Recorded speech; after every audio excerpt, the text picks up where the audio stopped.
Yeah. And right from it, let's start from here. The situation that is happening between Russia and Ukraine, is it said to be affecting our economy in one way or another? And we as Kenyans, we are wondering, how is it even so? Yeah, the situation is adverse. It persists not just in Kenya, but it cuts across in many countries. Mostly if we can discuss on the East Africa region, whereby when you talk of the East Africa majorly, we center our argument on Uganda, Tanzania, Kenya, and Rwanda at large. And the war actually, it has persisted in terms you have inflationary measures, whereby the inflationary measures entails the cost of living is rising. And when you discuss or when you look into the economy of Uganda, we have inflation rates that are rising from 3.5 to 3.8%. And in Kenya, they are as high as 5%. Right. It is the highest in East Africa, Kenya. So actually we are facing a lot of effects. We are facing a downward spill in the economy. We are facing externalities with the ongoing war that is taking place. And does it mean that our economy is not stable as such, and we should be dependent on such countries, you know? Yeah, when it comes to trade and economical matters, we normally have comparative advantages and absolute advantages. So literally, as a country cannot be in a position to produce everything. You need to rely on some other persons, you need to rely on some sourcing materials, importing, and as at large, we should be worried. We should be worried. Prices are going to escalate. The cost of living is going to be high, and it's really a big deal. A big deal. Yeah, it's a big deal. And inside this big deal that you're talking about, do you think the government is doing much? Well, yeah, we cannot say that the government is just watching or the government is assuming. Of course, when you talk of the imports that Kenya we've been handling, for instance, wheat comes at a time whereby the season in Kenya, we are facing some shortages in our harvest, such as the grain and the wheat and the maize, and at times we depend from importing from other countries. Now the government should come up with various measures on how to curb or on how to bring about better life to its citizens. So I presume that there are in some measures that the government is trying in order to avail a quality life standard to its citizens. Right.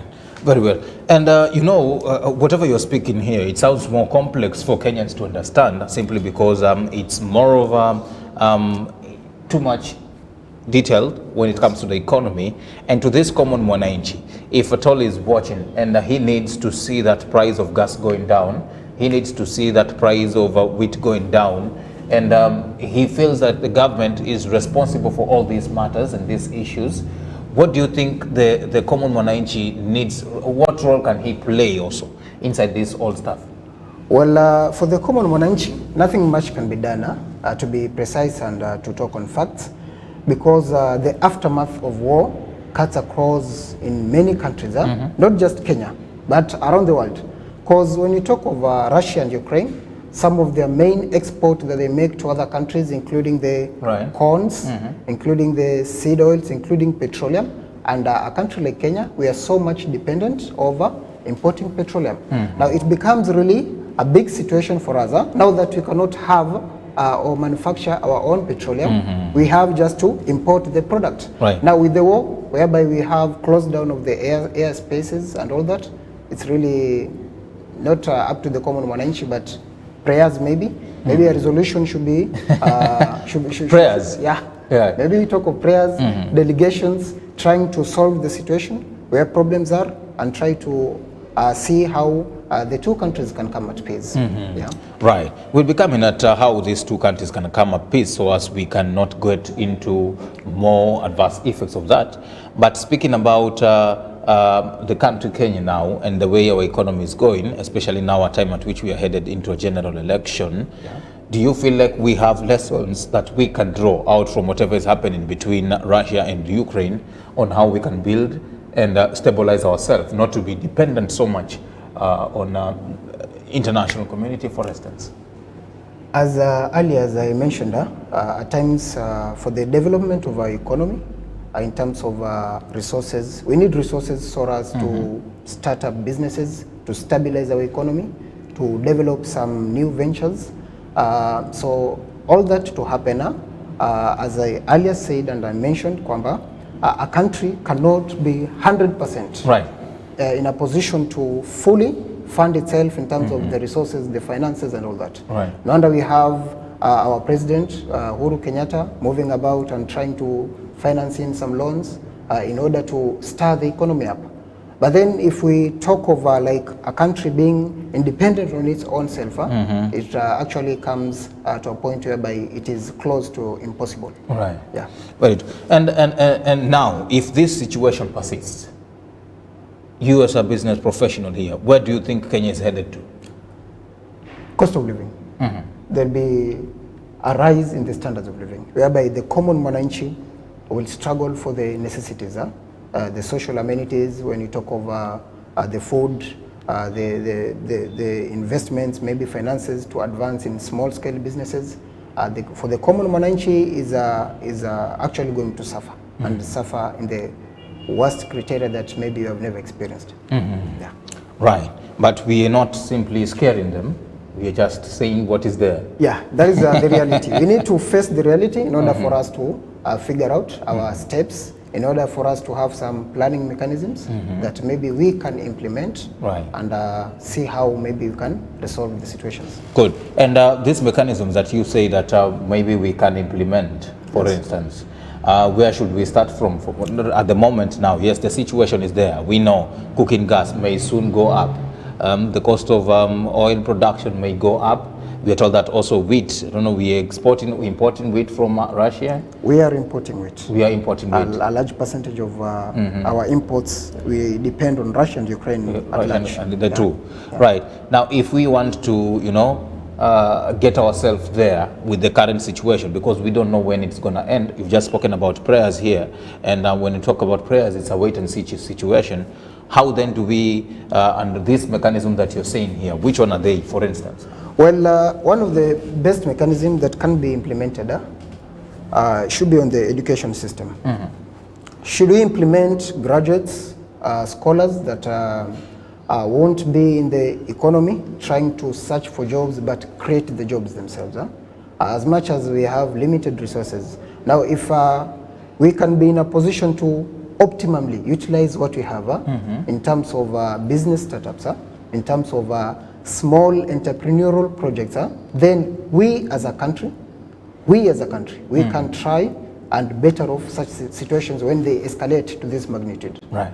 Otherwise, if the education system is so rigid in that the scholars and the graduates are only still with theoretical aspects, with the limited to offer in the practical aspects, then it is an alarming situation. It is an alarming situation. Right. Right. And whatever worries me, Mr. Abubakar here, is that this is not the very first time that we as a country know that we are dependent, maybe for instance, to at other countries. Yes. Like now that you've spoken about having to import wheat from Russia, yes, we know that that is what we are. And when I did ask you about whether if the government is doing much, your response was kind of two-way. And now that we know, yes, we need to get wheat out from Russia to come into Kenya, and there is this push to have the improvement of our farming system here in the country. Do you think this is a situation that we will forever live with as a country, and the fact that we are still growing, a third world country that we're still growing, are we likely to see a change in this? Change will take time. As a matter of fact, not just exporting wheat, the country also depends on Russia, Ukraine to import fertilizers. And for a 50 bag of fertilizer, currently it has escalated to almost 7,000 Kenyan shillings. The bag that was being sold at 2,500 shillings. Right. Now you can see the situation, how hard it is. You import wheat, you import fertilizer, you have to grow up your plants, and then you have to make flour, you have to bake. No wonder for the price of bread, it escalated from 50 shillings to 60. And even as per the standards that we see, we expect the prices also to increase further from that 60 shillings, maybe to 67 to 70 shillings. Now that is the reality that we have. Now if you are going to import all the essentials that we need to feed our citizens, now it becomes a really problem. Right. And it's not a problem that will take maybe 2 or 3 years to change, but it will take substantial amount of time to change. Right, very well. It will take some substantial amount of time to change. That is what Mr. Abubakar says here in a nutshell, ladies and gentlemen. What we are discussing, we are trying to internalize the effects of the fight between Russia and Ukraine into our economy in the country. And you'll agree with me, as of now, you know that some foodstuffs and of course the gas have escalated in price due to whatever is going on, and the government is promising to, get interventions to try and solve that issue. We'll be coming back to discuss also on a very interesting matter here, because you're speaking to me, Mr. Abubakar, about, waiting to see how things are going to pan out. The change is not going to come so easily. Now, the fact that we are headed into an election, there has been so much promises. Manifestos have been created, agendas have been set in relation to the improvement of the economy, and also coming in improving on different sectors of the economy of the country. How practical are these things with the current situation that we are facing? We'll be coming to discuss that in a nutshell after this short commercial break. So, ladies and gentlemen, keep your comments coming. I'll be sampling some of your questions to my guest, as well as reading some of your comments as we get along with the program. But now, though, I'm taking a short break. I'll be coming back in a moment. You were telling me, yes, we need change, but change will take some bit of time. That's right. And this change even starts right from the moment at which we elect our leaders. And right now, being the fact that we are headed into an election, there is so much campaigns and manifestos have been launched. There has been agendas been set in relation to improvement of the economy. And I want to get this from you, being a business professional. Do you feel like most of these agendas that we hear and about of help to the current situation? And do you think they are practical enough to solve our problems we as Mwananchi? They're of help. Now, of help comes in a lot of dimensions. When you talk of agendas being of help, they're of help to the leaders to get votes, but not to ideally develop the economy. This happens in most of the elections that you have seen, the campaigns, rallies that people hold. People set big agendas. For instance, we had some motives of the 2030 planning, economic planning of Kenya. And up to date, if maybe we have to gauge on a percentage, maybe even a 40%, we are struggling to have that. Right. And this was a campaign that was launched years ago. So now what the politicians come on board, they only tell the common Mwananchi what he has to hear to cast the vote. Right. But what happens afterwards? What happens normally, it's like a dream come true. Most of the agendas that are being set are unachievable actually. They are unachievable. In terms of the economy, we are still staggering behind. We are still having some high cost of living. What is promised comes maybe 10 years after the promises that have been made. So it's for the grounds of politics that we are facing, we cannot really have faith in the plannings of the aspirants, as much as they may be too much convincing to our life. We are not ascertained on the nature or what is to come. We are only estimating, or we are only anticipating that it will be, but we're not sure of it. Right. So we are still in deep problems. Yeah. Right. And if we then have to get ourselves out from these problems, and we need to relook at some of these agendas that will spearhead how we revive the economy, and the different contestants who are coming on board, especially those who want to become president. And from your side, in your capacity as a person who understands business and the economy of the country where we are headed into, do you feel like the common Mwananchi has a need to look at some of these finer details inside these agendas, especially those that include the improvement of the economy, and how do we get to gauge them? Yeah, it's a matter of fact that the common Mwananchi has a very big role to play. Now, if we are only going to cast votes for the sake of he is maybe of some tribe, he is maybe of some race, or he is a family, or I've been given something for me to vote, then the problem will definitely haunt us. In that, we need to have in leaders whom have a longer future, a longer objective, that see things in future dimensions, leaders that they have the affairs of citizens prior, upfront, rather than their self-interest. Leaders whom, if accorded some financial flaws, the finances can be developed to better off the life of the common mwananchi. Otherwise, if we have leaders that are, if given some development funds, expenditures, what is being done is maybe 20% of the funds. Now that the fact that you see some faulty roads, some faulty bridges, some companies that are being formed in the spell of 5 to 10 years, they're nowhere to be seen. Now we need to have leaders whom have missions, whom have motives to develop, have the affairs and factor in the needs and wants of the citizens. Otherwise, the greedy and corrupt leaders, it's all a total waste. Right, a total waste. Now, I want to give you a minute, sir, as we wrap it up. I think your camera is this one. And I want you to speak to Kenyans concerning their hope inside the improvement of the economy. It's quite difficult, you know. We have to wake up and make ends meet. Here in Kenya, some of them will tell you that wanavumilia kuwa Wakenya based on whatever they are facing, and they feel the government is doing little about it. What can you say as we wrap it up? Well, my message to Kenyans watching will be on to utilize any resource that you have. Now, when it comes to resources, every single coin counts. Yeah, anything that one has control over, it will definitely count on how that person uses the resources. And majorly, let us not have our notion and let us not have our high dependency on what the economy has to offer.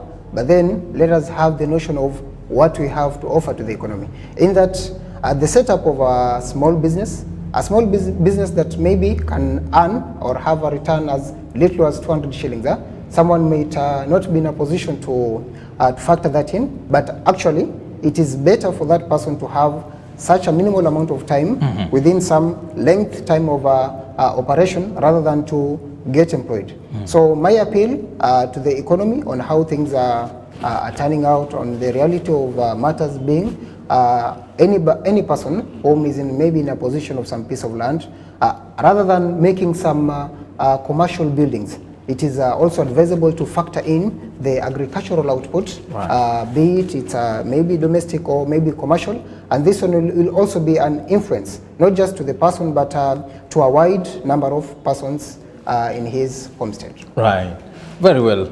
And I love the fact that you've given me a hint on another topic that pertains to how do we get to use our pieces of land. You know, mostly people have land, but they look at how they can do some bit of building commercial houses and real estates rather than getting into the agricultural sector. And we'll be talking about some later day about that, what is happening within our agriculture, why are people running away from agriculture in itself, and how do we get to improve on it, right? Yes, but thank you so much, Mwalimu, for coming through. We do appreciate your time, and we're so happy. If they want to find you, where can they find you exactly? Well, I have a Facebook page. Right. And Twitter handle, I'm also available as Abu Din. Right. And also in some Instagram, I'm also available there. And physical location, Mombasa. My home residence, Chongwe. And my area of work and all that, the Posta Pension Towers. Right, yeah. Definitely. Right, thank you so much, and we'll leave it at there. Remember, ladies and gentlemen, we are taking another short break here. When we come back, we are discussing about small, medium enterprises. What are these? Do you know some? You know, most people are venturing into SMEs, not knowing that it takes a lot to run these SMEs, and it's turning out to be so difficult. So today, we want to help you out to understand how can you improve the productivity of your SMEs and some of the interventions by government to try and also improve SMEs, and also other firms, financial entities that have come on board to talk about improvement of SMEs. And I'll speak to one gentleman who is Mr. Franklin. He'll be joining me in studio here from Somo, Africa, to discuss concerning how they are also working in ensuring that there is improvement of the SMEs. Don't go too far.